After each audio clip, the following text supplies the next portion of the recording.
اعوذ باللہ من الشیطان الرجیم بسم اللہ الرحمن الرحیم اللہم صلی علی محمد وعلی آل محمد کما صلیت علی ابراہیم وعلی آل ابراہیم انکا حمید مجید اللہم بارک علی محمد وعلی آل محمد کما بارکت علی ابراہیم وعلی آل ابراہیم انکا حمید مجید۔ پیارے دوستوں، السلام علیکم ورحمۃ اللہ وبرکاتہ۔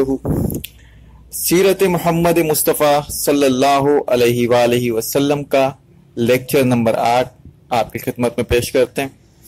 اس سے پہلے لیکچر نمبر 7 میں ہم نے صبر محض کا عملی مظاہرہ دیکھا تھا کہ کس طرح اصحاب رسول صلی اللہ علیہ وآلہ وسلم نے ہر مشکل کا سامنا کیا، ہر تکلیف کا سامنا کیا، ہر ظلم کا سامنا کیا، لیکن اپنے ہاتھ بندھے رکھے۔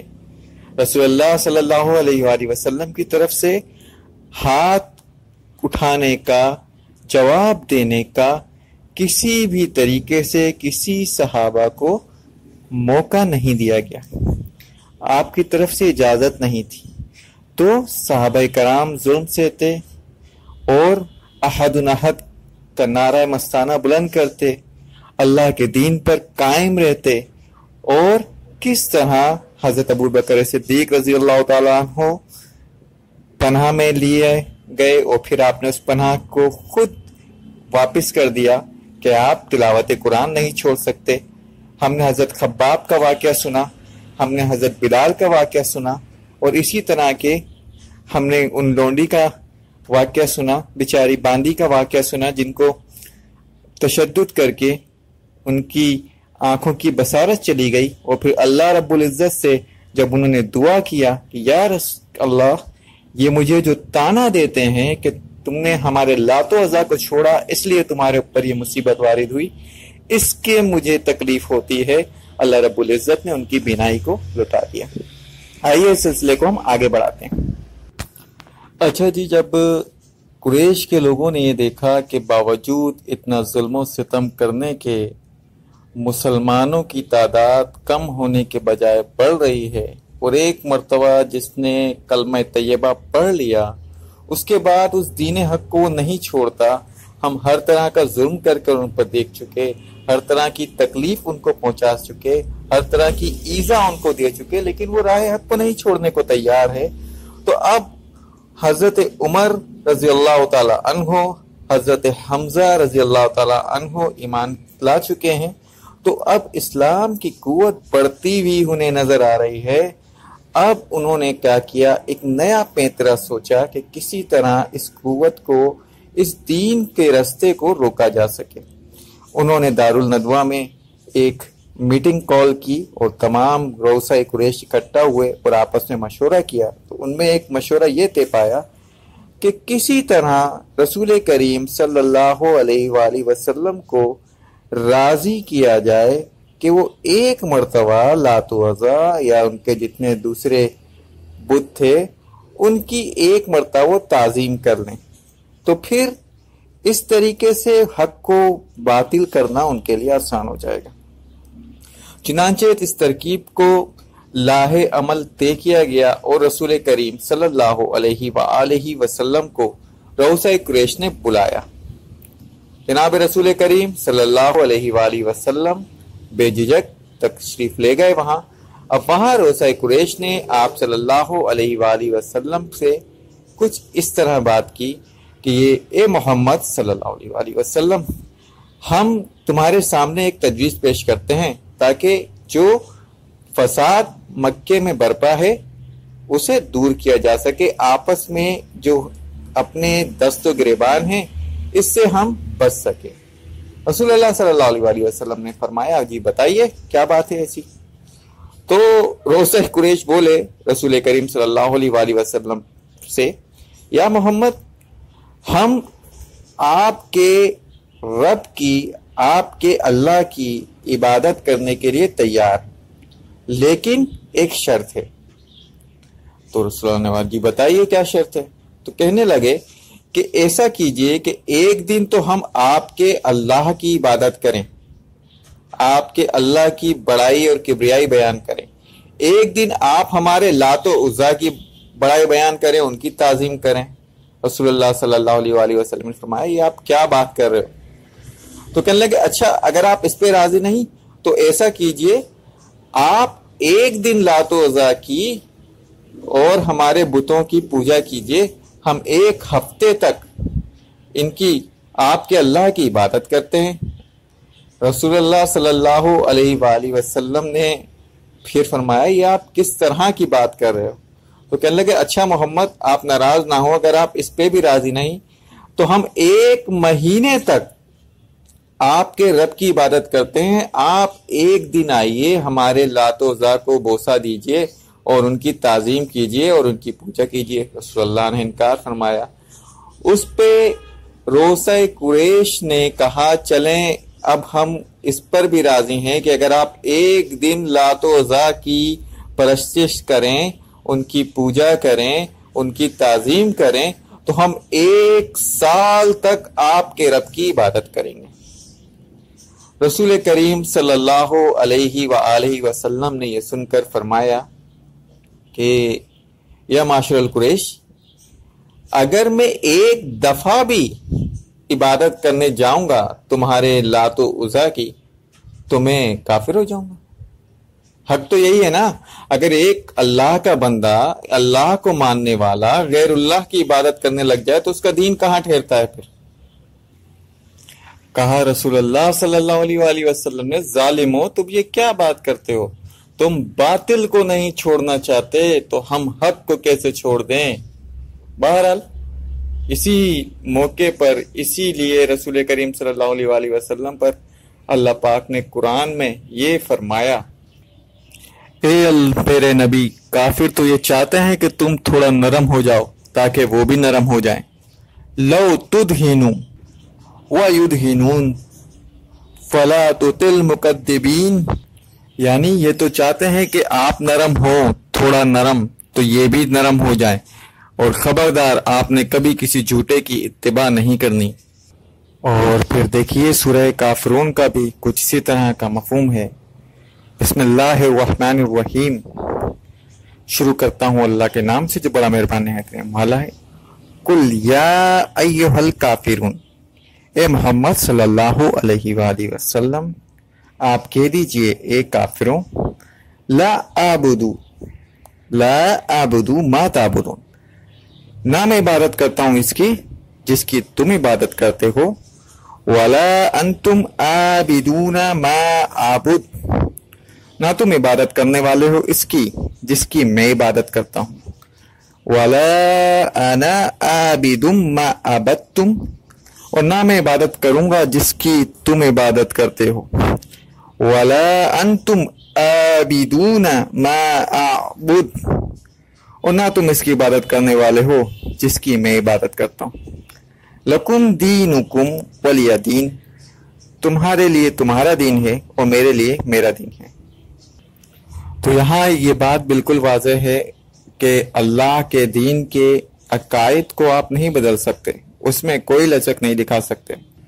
اگر نرمی تو نرمی رسول کریم صلی اللہ علیہ وآلہ وسلم کے اخلاق میں تھی، لیکن جو عقائد میں نرمی وہ چاہتے تھے اس کے لیے اللہ رب العزت نے رسول کریم صلی اللہ علیہ وآلہ وسلم کو قرآن نے منع فرمایا، اور خود رسول کریم صلی اللہ علیہ وآلہ وسلم ہرگز اللہ رب العزت کے ساتھ کسی کو شریک نہیں کر سکتے تھے۔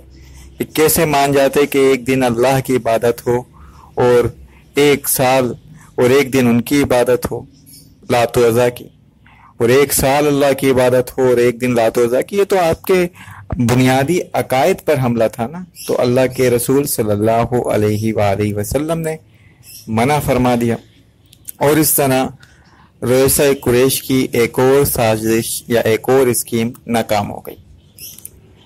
اس کے بعد قریش کے روسہ نے پھر دارالندوہ میں ایک میٹنگ کی، آپس میں بیٹھے اور انہوں نے آپس میں اظہار خیال کیا کہ کون کون لوگ ایسے ہیں جن کے گھر رسول کریم صلی اللہ علیہ وآلہ وسلم کے گھر کے قریب ہیں۔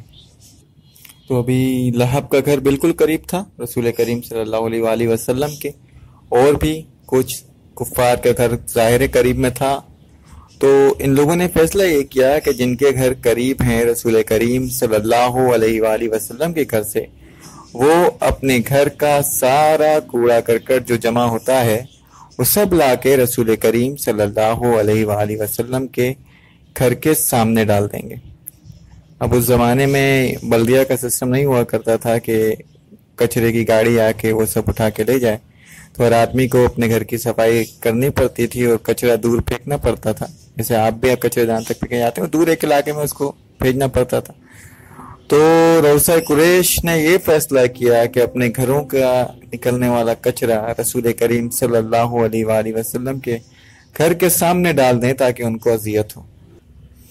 تو اب روسا قریش نے کیا کیا، اب ظاہر ہے ان کے گھروں میں نوکر ہوتے تھے یا وہ خود بھی پورا کوڑا کرکٹ جو دن بھر میں جمع ہوتا یا ایک دو دن میں جمع ہوتا وہ رات میں لا کر رسول کریم صلی اللہ علیہ وآلہ وسلم کے گھر کے آگے ڈال دیا کرتے۔ اب رسول کریم صلی اللہ علیہ وآلہ وسلم اس پر بھی کوئی سخت بات نہیں کرتے، کوئی جھگڑا نہیں کرتے، صرف اتنا فرماتے کیا یہی حق ہے ہمسائے کا جو تم کرتے ہو، جو تم لوگ کرتے ہو۔ مطلب دیکھیں نا، اگر رسول کریم صلی اللہ علیہ وآلہ وسلم کی نبوت سے، ان کی رسالت سے ان کو کوئی تکلیف تھی تو ہمسائے کے حق تو وہاں پہ ختم نہیں ہو جاتا نا۔ ہمسائے کی تو اہمیت تھی اپنی جگہ، حالانکہ عرب میں تو یہ ایک دستور تھا، ایک وہاں کی کہاوت تھی کہ ہمسایہ ہمسایہ ہوتا ہے چاہے وہ ظالم ہی کیوں نہ ہو۔ تو رسول کریم صلی اللہ علیہ وآلہ وسلم تو اس پر روایت پر عمل پیرا تھے، لیکن ان کے جو ہمسائے تھے وہ تو یکسر ناانصافی اور ظلم پر عمل پیرا تھے۔ اور ہمسائے کے متعلق تو اسلام میں اتنی زیادہ تاکید ہے، اتنی زیادہ تاکید ہے کہ رسول کریم صلی اللہ علیہ وآلہ وسلم اس بات پر سوچا کرتے تھے، یا اس بات پر آپ نے فرمایا کہ جتنے حقوق ہیں ہمسائے کے، کہ رسول کریم صلی اللہ علیہ وآلہ وسلم کو یہ خیال تھا کہ کہیں ہمسائے کے حقوق بھی، ہمسائے کے حق بھی میراث میں شامل نہ ہو جائیں۔ جیسے بیٹی بیٹی کے ہوتے ہیں میراث ان کو ترکہ دیا جاتا ہے، ہمسائے کا بھی اس میں حق شامل نہ ہو جائے، اتنی زیادہ تاکید ہے۔ ایک تو بہت زیادہ آپ نے سنا ہوگا واللہ لا یؤمن واللہ لا یؤمن واللہ لا یؤمن، واللہ بے شک وہ مومن نہیں، وہ بے شک وہ مومن نہیں، بے شک وہ مومن نہیں جس کی شرارتوں سے اس کا ہمسایہ محفوظ نہ ہو۔ اور یہاں کیا ہے کہ تمام گھر کا کچرا، اور ایک گھر کا نہیں ہے، جتنے بھی قریب میں رہتے ہیں وہ زیادہ سے زیادہ کچرا جمع کر کے رسول کریم صلی اللہ علیہ وآلہ وسلم کے گھر کے سامنے ڈالتے چلے جا رہے ہیں۔ رسول کریم بس یہی فرماتے ھذا حق الجوار، کہ اے مکے والوں کیا یہی ہمسائے کا حق ہے؟ لیکن ان مکے والوں نے کہاں باز آنا تھا، ان قریش نے کہاں باز آنا تھا، وہ تو نت نئے طریقے ڈھونڈتے تھے رسول کریم صلی اللہ علیہ وآلہ وسلم اور ان کے اصحاب کو پریشان کرنے کے، ایذا دینے کے، تکلیف دینے کے۔ اب روسا قریش کی گستاخیاں اور بڑھنے لگیں، یہاں تک کہ حضور کے رستے میں بھی وہ کچرا ڈالنے لگے، کانٹے ڈالنے لگے بھر کر، یہاں تک کہ وہ مشہور واقعہ جس کا ہم ذکر کر چکے ہیں کہ رسول کریم صلی اللہ علیہ وآلہ وسلم سجدے کی حالت میں ہیں اور عقبہ بن معیط ایک اونٹ کے جو ذبح ہوا ہے اس کا تازہ تازہ اس کے جو اجڑی ہے وہ لا کے رسول کریم صلی اللہ علیہ وآلہ وسلم کے شانوں کے درمیان رکھ دیتا ہے۔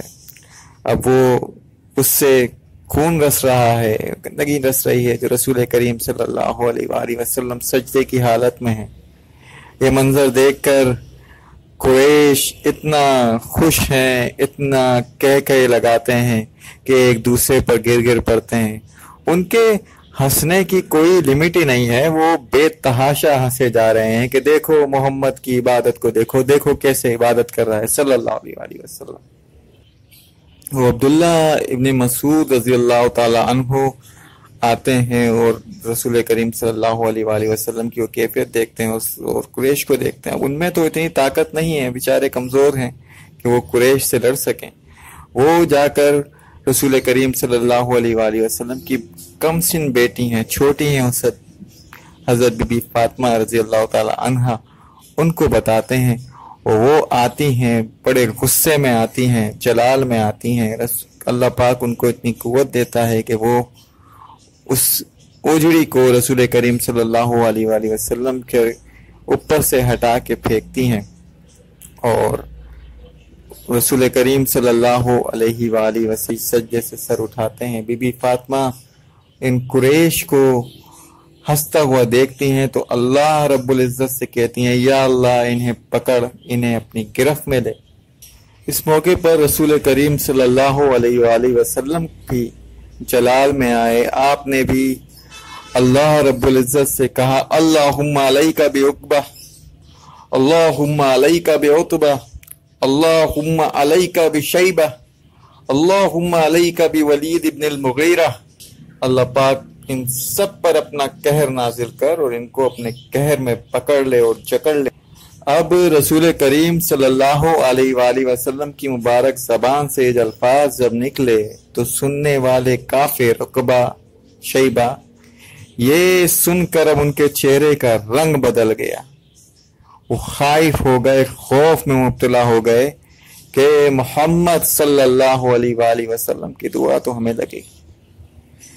نبی نہیں مانتے، اللہ کا رسول نہیں مانتے، لیکن اب اس بد دعا سے ڈر رہے ہیں. ان کے چہروں کا رنگ اڑ جاتا ہے، ان کے چہرے پر پریشانی کے تاثرات ظاہر ہو جاتے ہیں. وہ جو تھوڑی دیر پہلے ہنس ہنس کر ایک دوسرے پہ گر پڑتے تھے، اب ان کے چہروں سے پریشانی آیا ہے، خوف آیا ہے کہ محمد صلی اللہ علیہ وآلہ وسلم کی دعا خالی نہیں جائے گی، اس یہ تو ہم پر آ کر رہے گی. اور اپنی سازشیں قریش کی بڑھتی چلی جا رہی تھیں اور اسلام اور بھی بڑھتا چلا جا رہا تھا. اور اسی دوران ایک واقعہ اور ہوا کہ جو مسلمان جو حبشہ ہجرت کر چکے تھے، ہم نے آپ کو اس بارے میں تفصیل سے بتایا تھا، ان تک یہ خبر پہنچی کہ اہل قریش مسلمان ہو گئے. اور وہ مکے کی طرف یہ سننا تھا کہ انہوں نے یہ سوچا کہ بھائی جب ہمارے بھائی مسلمان ہو گئے، اہل قریش مسلمان ہو گئے، تو ہم یہاں مہاجروں کی زندگی کیوں گزاریں؟ ہم اپنے وطن میں جا کے اپنے بھائیوں کے ساتھ رہیں گے. یہ کہہ کر وہ مکے آ گئے. تو بہرحال یہ خبر غلط ثابت ہوئی تو کچھ لوگ تو واپس چلے گئے اور کچھ لوگ یہیں رک گئے اور وہ بھی ظلم و ستم کا نشانہ بننے لگے. تو ایسا ہوا کیا تھا؟ یہ خبر کیسے پھیلی؟ ہوا یہ کہ رسول کریم صلی اللہ علیہ وآلہ وسلم سورہ نجم مکے کے اندر، کعبے کے اندر آپ سورہ نجم کی تلاوت کر رہے تھے. اور سورہ نجم کی تلاوت کرتے ہوئے آپ جب اس صورت میں اللہ رب العزت کی قرآن کی کہ نازل کردہ قرآن کی تلاوت کر رہے تھے، وہ اہل قریش جو اس وقت سن رہے تھے ان پر ایک لرزہ طاری ہو گیا. یعنی جیسے کہ سورہ نجم کی آیت نمبر 19 ہے، افرأیتم اللات والعزی ومناۃ الثالثۃ الاخری، کیا تم نے لات و عزا کو دیکھا اور منات تیسرے کو؟ الکم الذکر ولہ الانثی، کیا تمہارے لیے لڑکے اور اللہ کے لیے لڑکیاں ہیں؟ تلک اذن قسمۃ ضیزی، یہ تو اب بڑی بے انصافی کی تقسیم ہے.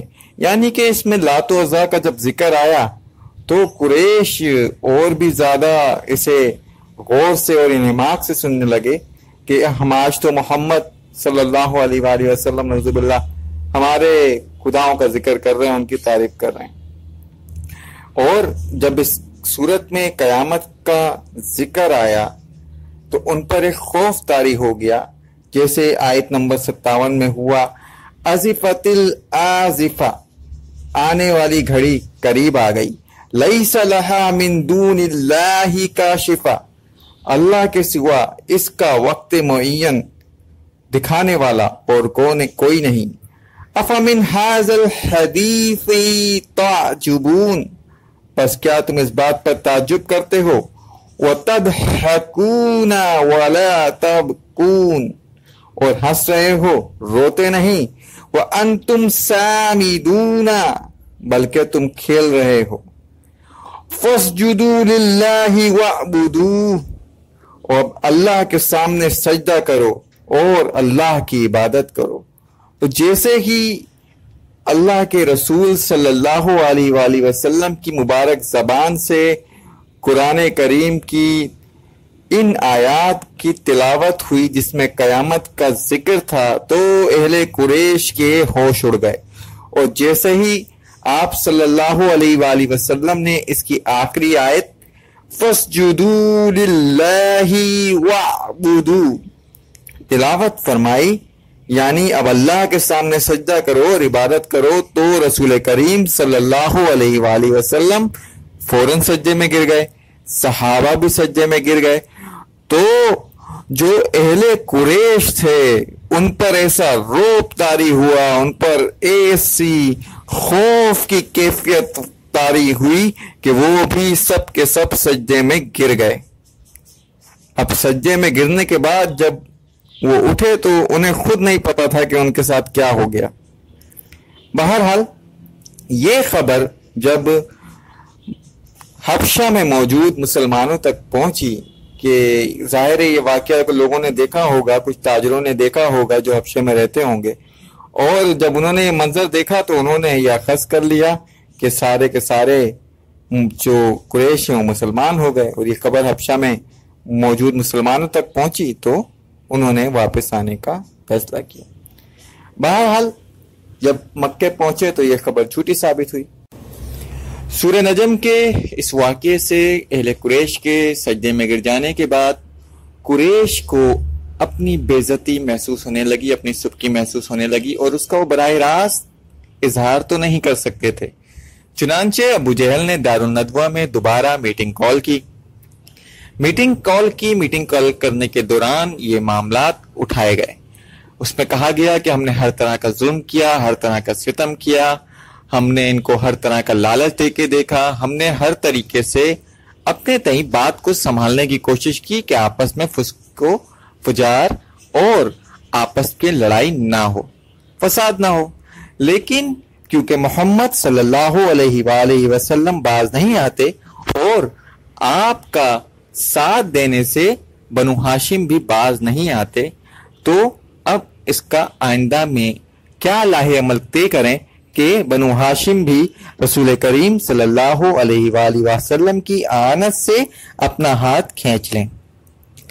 چنانچہ بہت زیادہ بحث و مباحثے کے بعد ایک ہی حل نظر آیا، مکاتا یعنی کہ بائیکاٹ، یعنی بنو ہاشم سے اور محمد صلی اللہ علیہ وآلہ وسلم سے اور آپ کے آل سے، اس میں تمام بنو ہاشم آ گیا، ہر طرح کی خرید و فروخت، لین دین، ملنا جلنا، ان کی کسی بھی طرح کی مدد و اعانت، یہاں تک کہ آپس میں نہ ان کو کوئی لڑکی دے گا نہ ان سے کوئی لڑکی لے گا، یعنی کہ کسی بھی طرح کا تعلق نہیں رکھا جائے گا۔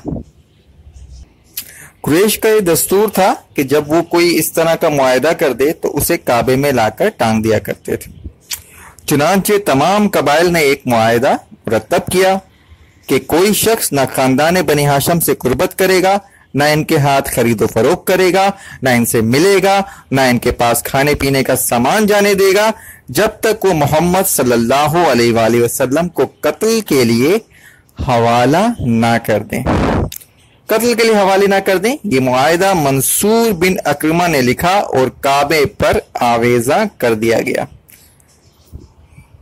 جب یہ خبر حضرت ابو طالب کو ہوئی تو آپ نے بنو عبد المطلب، بنو مناف اور بنو ہاشم کو اکٹھا کیا اور ان سے کہا کہ دیکھیں ان لوگوں نے یہ معاہدہ کر دیا ہے اور محمد صلی اللہ علیہ وآلہ وسلم کا مخالفت کرنے کے لیے سب اکٹھا ہو گئے ہیں، تو آپ مجھے اپنی رائے دیں کہ آپ کس طرف ہیں۔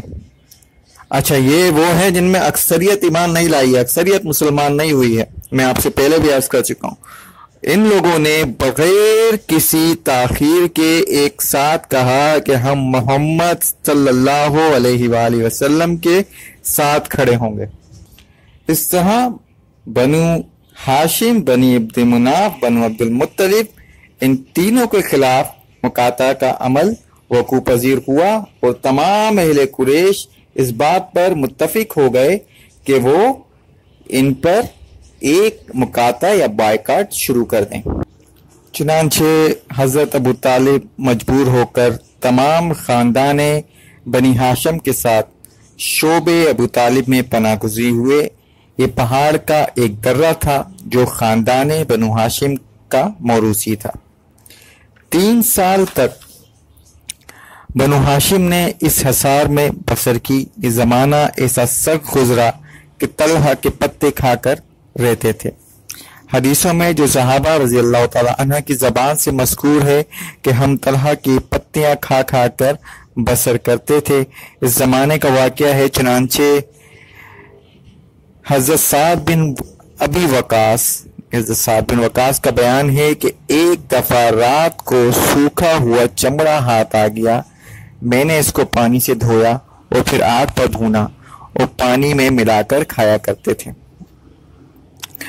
ابن سعد کی ہی روایت ہے کہ بچے جب بھوک سے روتے تھے تو باہر آواز آتی تھی، قریش سن سن کر خوش ہوتے تھے، لیکن بعض رحم دلوں کو ترس بھی آتا تھا۔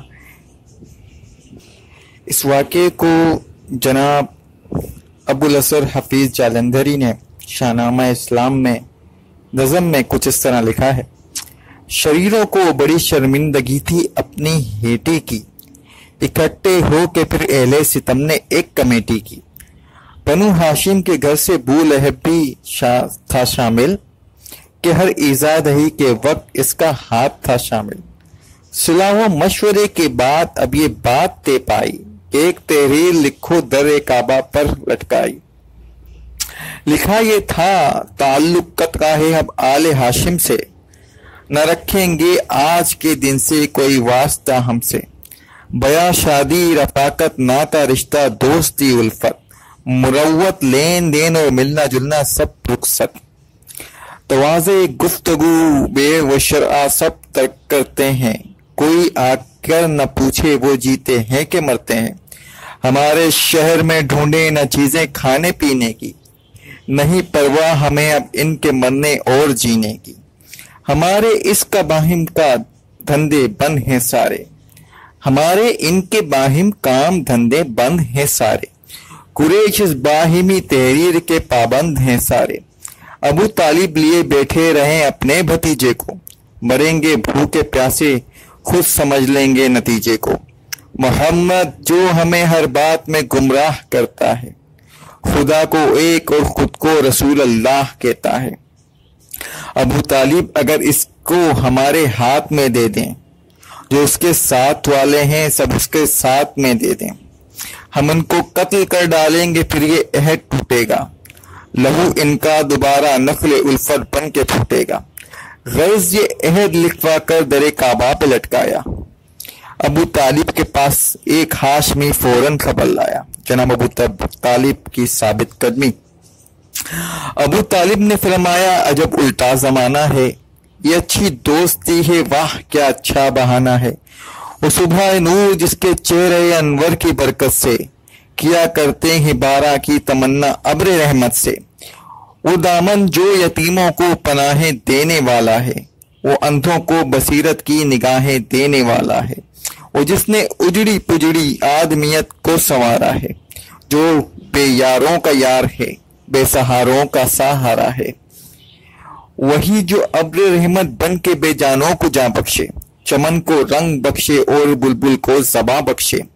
وہی جو نوع انسانی کو غلامی سے رہائی دے، وہی جو پنجے مرگے دوامی سے رہائی دے۔ یہ انسان دام مرگ اس کے غلاموں پر بچھاتے ہیں، حرم کے طائروں کو شان سیادی سکھاتے ہیں۔ اسی کے باغ پر برق شعلہ ریز ہوتی ہے، اسی کے بے زبانوں پر چھری اب تیز ہوتی ہے، وہ جس کا نام لینے سے پلٹ جاتی ہیں تقدیریں، اسی کو قتل کر دینے کی اب ہوتی ہیں تدبیریں۔ کریں بیداد ہم پر اور ہمیں سے داد بھی چاہیں، ہمارا قتل ہو اور ہم سے پھر امداد بھی چاہیں، ہمیں منظور ہے قطع تعلق اہل مکہ سے، نہیں ہم چاہتے رسم تملک اہل مکہ سے۔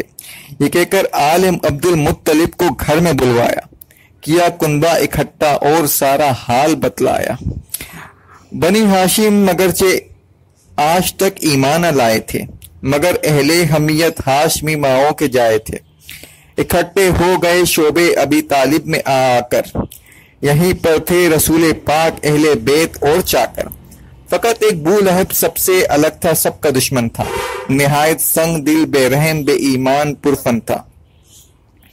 شعبہ ابی طالب میں محصوری کا زمانہ، بڑی سختی سے کرتے تھے قریش اس گھر کی نگرانی، نہ آنے دیتے تھے غلہ نہ حد امکانی۔ کوئی غلہ کا سوداگر اگر باہر سے آ جاتا تو رستے ہی میں جا کر بو لہب کمبخت بہکاتا۔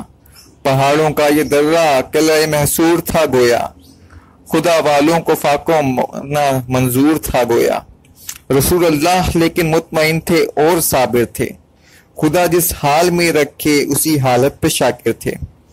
وہ حمزہ کا شکاراہوں اس کے واسطے جانا، کبھی کچھ بھی نہ ملنا اور خالی ہاتھ آ جانا۔ وہ بچوں کا تڑپ ماہی بے آپ کی صورت، علی کے ضبط نے غصہ کے پیج و تاب کی صورت۔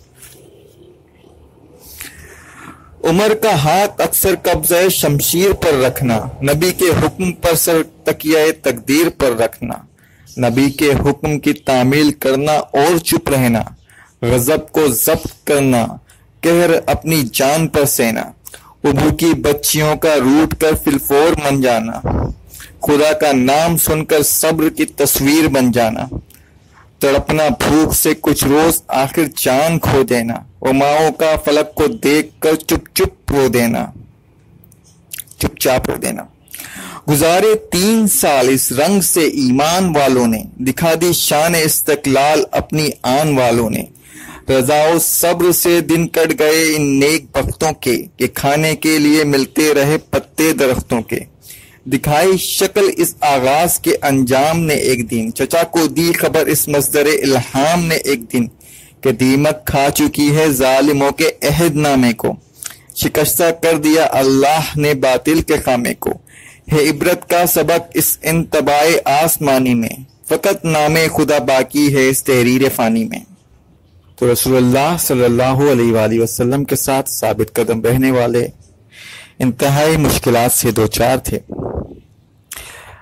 کچھ لوگ مدد کر دیا کرتے تھے لیکن چھپ چھپا کے، لیکن آخر کب تک وہ مدد چلتی۔ ایک دن حکیم بن حزام جو حضرت خدیجہ کے بھتیجے تھے اور اس وقت تک ایمان نہیں لائے تھے، بعد میں اللہ پاک نے ان کو ایمان نصیب کیا، لیکن اس دن تک یہ ایمان نہیں لائے تھے، تھوڑے سے گیہوں اپنے غلام کے ہاتھ حضرت خدیجہ کے پاس بھیجے۔ راہ میں ابو جہل نے دیکھ لیا اور چھین لینا چاہا۔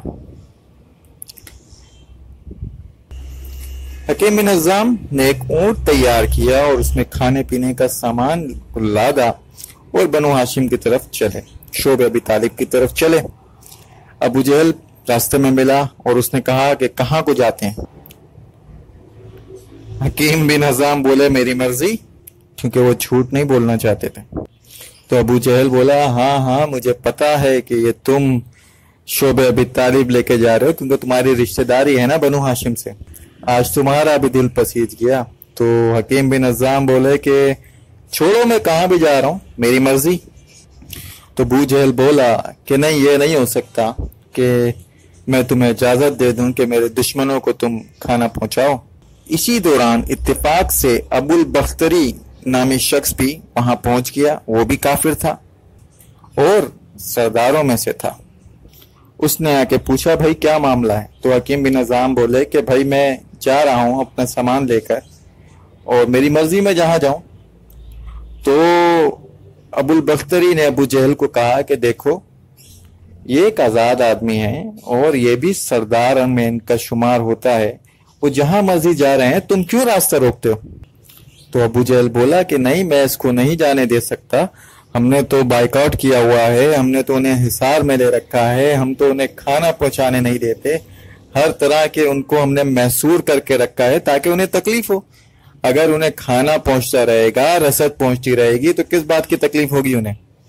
تو ابو البختری کو اس بات پر غصہ آ گیا اور اس نے کہا کہ تم ہوتے کون ہو رستہ روکنے والے، اور اگر حکیم بن حزام شامل ہے تو میں بھی پھر ان میں شامل۔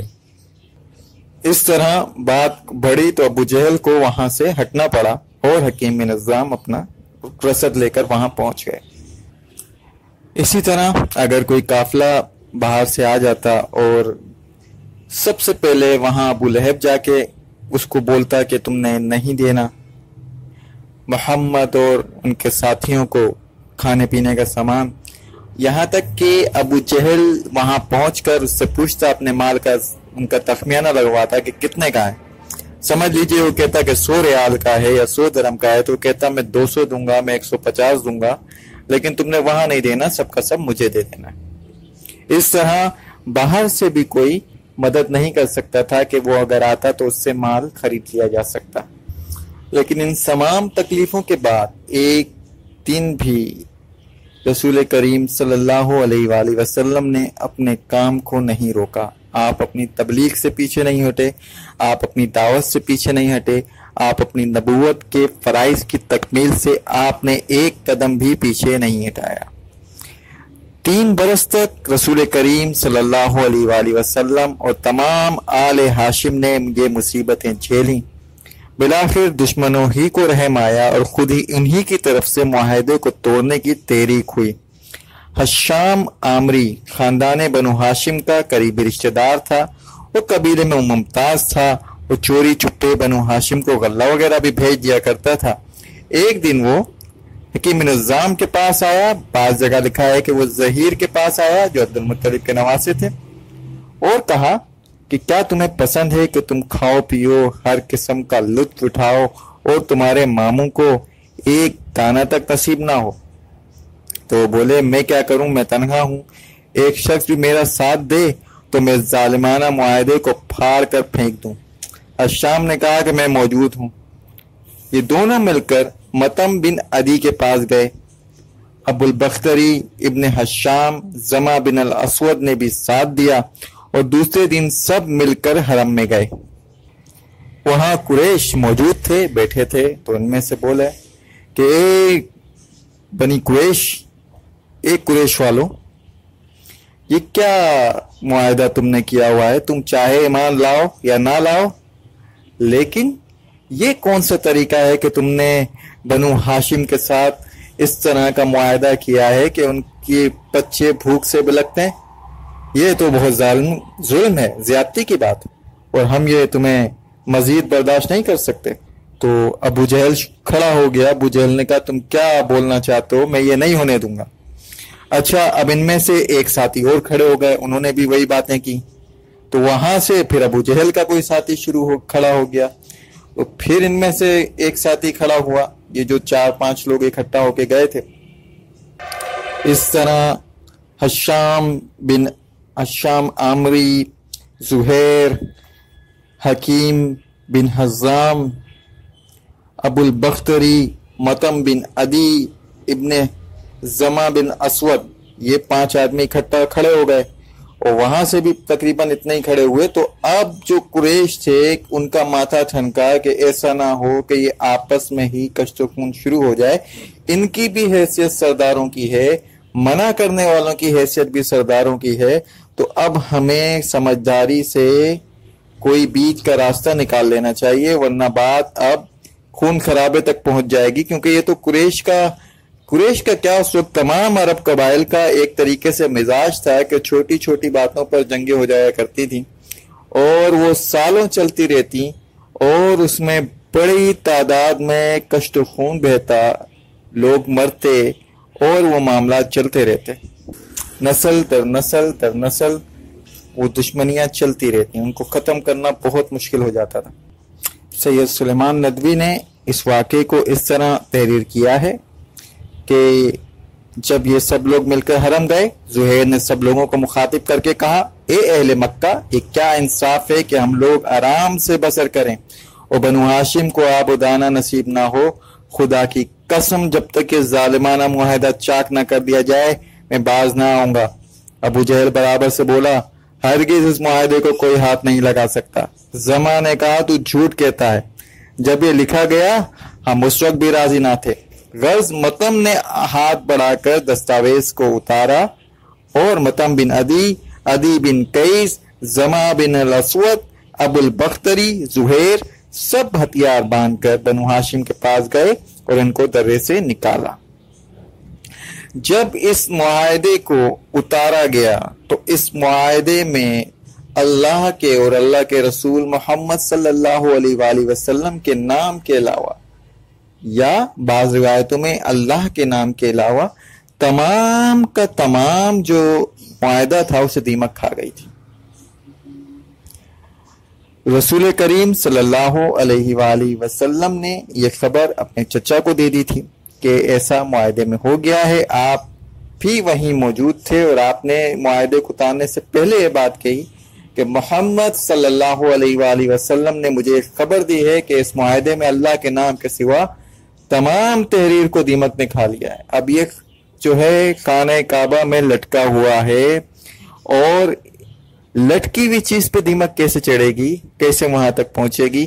اور یہ محفوظ ہے، یہ دکھتا نہیں ہے، محفوظ ہے، معاہدے کے نام سے لٹکا ہوا ہے، تو کس کو خبر کیسے ہوگی کہ معاہدے کا سب ختم ہو گیا ہے؟ تو جب اس کو نکال کر باہر لایا گیا تو پھر یہ 5 اشخاص جو تھے انہوں نے کہا اہل قریش کو، اے ظالموں، یہ دیکھو اس معاہدے میں تو اللہ کے نام کے علاوہ باقی سب چیزوں کو دیمک کھا چکی ہے، کعبۃ اللہ کے اندر دیمک کہاں سے آئی؟ اس کا مطلب اللہ بھی نہیں چاہتا کہ وہ اس طرح کے ظلم کو ہونے دے اور تم لوگ ظالم ہو۔ اچھا، اسی دوران جو ہے یہ شعبہ ابی طالب کے دوران معراج کا واقعہ بھی ہوا ہے، جس کی تفصیل ہم آگے بیان کریں گے۔ ابی طالب اٹھے گھر سے نکل کر شہر میں آئے تھے، جن کے دستخط اس عہد نامہ پر وہ بلوائے۔ کہاں اس قسم کی دی ہے، کہاں قسم کی دی ہے بھتیجے نے خبر مجھ کو، دکھاؤ کھول کر تحریر اپنی ایک نظر مجھ کو، میں اس کو چھوڑتا ہوں کول ہے اگر اس کا باطل، وہ حق پر ہے تو پھر اس عہد نامہ کا اثر باطل۔ تبختر کی ادا سے ہنس پڑا ابو جہل بد گوہر، اتارا عہد نامہ دیکھ کر سب رہ گئے ششتر، کہا ظاہر پرستوں کیا یہ امر اتفاقی ہے، جو فانی تھا وہ فانی تھا، جو باقی تھا وہ باقی ہے۔ اچھا، اسی دوران ایک بڑا مشہور واقعہ شعبہ ابی طالب سے پہلے میں رسول کریم صلی اللہ علیہ وآلہ وسلم کو اپنے خاندان کی محصوری سے پہلے جب ہجرت کا آغاز ہو چکا تھا اور نجاشی کے شہر کے ملک حبشہ میں مسلمانوں کی پہلی ہجرت ہوئی تھی، تو ان کو واپس بلانے کے لیے اپنے کچھ نمائندے یا بھیجے گئے تھے، سفارتکار بھیجے گئے تھے، تو وہ واقعہ بھی یہاں ہم بیان کرتے چلیں، لیکن پہلے اس کی نظم سن لیجئے۔ عمر کی حق پسندی سے بڑی اسلام کی شوکت، علل اعلان اب ہونے لگی تبلیغ کی خدمت، قریش اب ہو چکے تھے در حقیقت خون کے پیاسے، یہ باطل محو کرنا چاہتے تھے حق کی دنیا سے، ستم ایجاد تھے لاکھوں ستم ایجاد کرتے تھے، کوئی جلاد کیا کرتا جو یہ جلاد کرتے تھے، زمین و آسماں جب دھوپ کی گرمی سے تپتے تھے، غضب کی دل لگی تھی ریت پر مسلم تڑپتے تھے، جلس کر سرخ ہو جاتی تھی جب چھاتی چٹانوں کی، ہماغوشی ہوا کرتی تھی ان سے بے زبانوں کی، نشان سجدہ توحید تھا جن کی جبینوں پر، دھرے رہتے تھے پیروں سخت پتھر ان کے سینوں پر، جو ابراہیم کے پوتوں کو پھول اور باغ دیتے تھے، سلاخیں سرخ کر کے لوگ ان کو داغ دیتے تھے، مثال نوح جو انسان کے بیڑے تراتے تھے، انہیں یہ لوگ پیروں آب میں غوطے لگاتے تھے، غلاموں تک نہ تھا محدود یہ لطف و کرم ان کا کہ تھا ہر بندے توحید پر ظلم و ستم ان کا۔ ابو بکر و عمر عثمان علی تک کو ستاتے تھے، ابو ذر پر زبیر و سعد پر سو ظلم ڈھاتے تھے۔ وہ مصعب عبد الرحمن اور جعفر بن ابی طالب، یہ سب کے سب بہادر جو تھے یکجان دو کالب۔ قیامت خیز ایذائے غضب کے رنج سہتے تھے، تشدد منع تھا اس واسطے خاموش رہتے تھے۔ وطن کی سرزمین پھرنے لگی جب آسماں بن کر، ہوا دم گھونٹنے کے واسطے پھیلی دھواں بن کر۔ حقوق زندگی بھی چھن گئے جب اہل وحدت سے، حبشہ کی سمت ہجرت کا ملا فرمان نبوت سے۔ مسلمانوں کی ایک تعداد نکلی بے وطن ہو کر، حبشیانی نجاشی کی حکومت میں بنایا گھر، مگر اس امر کی جب اہل مکہ نے خبر پائی، تعقب کے لیے فوراً سفارت ایک بھجوائی۔ چلے مکے سے ابن آج جو تھے ان دنوں کافر، سفارت لے کے دربار نجاشی میں ہوئے حاضر۔ حضور شے جھکے حضرت سجدے میں یہ سب ظلم کے بانی، تحائف اور نظریں پیش کر کے عرض گزرانی کہ اے شاہ حبش یہ سلطنت قائم رہے دائم، کہ شاہ حبش یہ سلطنت قائم رہے دائم، ہمارے شہر سے باغ آئے ہیں کچھ قوم کے مجرم۔ حبشہ میں آ بسے ہیں ہر طرح دل شاد پھرتے ہیں، مذہب کی برائی کرتے ہیں اور آزاد پھرتے ہیں، یہودی اور نصرانی مذاہب سے بھی جلتے ہیں، نیا ایک دین قائم کر لیا ہے جس پہ چلتے ہیں۔ پکڑ کر اس سفارت کے حوالے کر دیجئے ان کو، اسی خاطر ہم آئے ہیں ہمیں دے دیجئے ان کو۔ نجاشی اور درباری یہ سب کے سب نصرانی، ہوا جب مشورہ ہر شخص نے تائید کی ٹھانی، مگر سب کے ہم آہنگی نجاشی نے بری سمجھی، گلوے عدل پر ایسی عدالت ایک چھری سمجھی۔ مسلمانوں کو بھی اس نے بلایا اور فرمایا کہ تم کو قید کرنے کے لیے یہ وفد ہے آیا، تمہارا جرم کیا ہے، قوم کیوں ناراض ہے تم سے، کسی کو قتل کر ڈالا ہے، بگڑی کوئی شے تم سے، تمہارا دین کیا ہے، کیا وہ دنیا سے نرالا ہے، جسے تم یہ سمجھتے ہو کہ سب دینوں سے بالا ہے۔ دربار نجاشی میں حضرت جعفر نے اس کا جواب دیا۔ جناب حضرت جعفر اٹھے تقریر کرنے کو، علل اعلان دین اللہ کی تفسیر کرنے کو، کہا اے بادشاہ ہم لوگ کافر اور جاہل تھے، ہم اس دار مشقت میں نکمے اور کاہل تھے، بہت بدکار تھے، بت پوش تھے، مردار کھاتے تھے، غریبوں کو، شریفوں کو، ضعیفوں کو ستاتے تھے، یتیموں پر، غلاموں پر، لونڈیوں پر ظلم ڈھاتے تھے، پڑوسی زیر دستوں کو زبردستی دکھاتے تھے۔ یہ حالت تھی برادر کا برادر جان لیوا تھا، گناہوں کا سمندر ناؤ کا شیطان کھیوا تھا، دقیقہ کون سا باقی رہا تھا ڈوب جانے میں، سہارا کوئی بھی حاصل نہ تھا ہم کو زمانے میں، تکلف بر طرف جاتے تھے ہم سیدھا جہنم میں، اسی اثناء میں ایک سچا نبی پیدا ہوا ہم میں، نبی شہرا ہے ساری قوم میں جس کی امانت کا، کوئی منکر نہیں جس کی صداقت کا دیانت کا، وہ آیا اور اس نے دعوت اسلام دی ہم کو، نکالا موت کے پنجے سے بخشی زندگی ہم کو، ہمیں تلقین کی ان پتھروں کو پوجنا چھوڑو، زنا سے، جھوٹ سے، چوری سے، سرشوری سے منہ موڑو، ہمیں تلقین کی ایک دوسرے کے حق کو پہچانو، سبھی انسان ہو انسانیت کی راہ دکھلاؤ، سبھی انسان ہو انسانیت دکھلاؤ نادانو، ہمیں اس نے نماز و روزہ ارکان سکھائے، پسند آیا ہمیں یہ دین، ہم ایمان لے آئے، بس اتنی بات تھی جس پر ہوئے اہل وطن دشمن، ہمیں جی کھول کر دیتے ہیں رنج و محن دشمن، ہمارا جرم یہ ہے بت پرستی چھوڑ دی ہم نے، ہر ملی ہم کو اذیت اپنی بستی چھوڑ دی ہم نے، ہمیں مجبور کرتے ہیں کہ پھر گمراہ ہو جائیں، یہاں حاضر ہیں ہم آپ ہی انصاف فرمائیں۔ سچائی کا اثر ظاہر ہوا قلب نجاشی پر، وہ بولا کون سا برہان لایا ہے وہ پیغمبر، سنائی حضرت جعفر نے چند آیات قرآنی،